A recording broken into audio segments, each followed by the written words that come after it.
magsabaw lang og isda karon mga kabobers ug atong mga ingredients mga kabobers. Lami kini akong gulay mga kabobers kay puros mga dahon-dahon akong ipangsagol mga kabobers. Tangkong mga kabobers. Tangkong. Puros ni mga dahon-dahon atong sabaw karon mga kabobers. Lami kayo isda. Panglasa to gipirit. Sure mga kabobers, tinangkong, tangkong parehas sa Japanese siya mga kabobers. Lami kay mga kabobers, lami kini atong gulay karon mga kabobers. Sinabawang isda. Tapos alagbati. Kanindot. Alagbati. Kalami sa atong sabaw, sa atong gulay.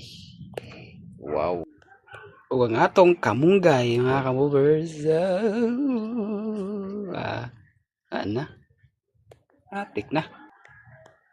Ug matik mga kabobers atong piniritong isda diha mga kabobers. Barilison. Uy, pagkanindot. Wow.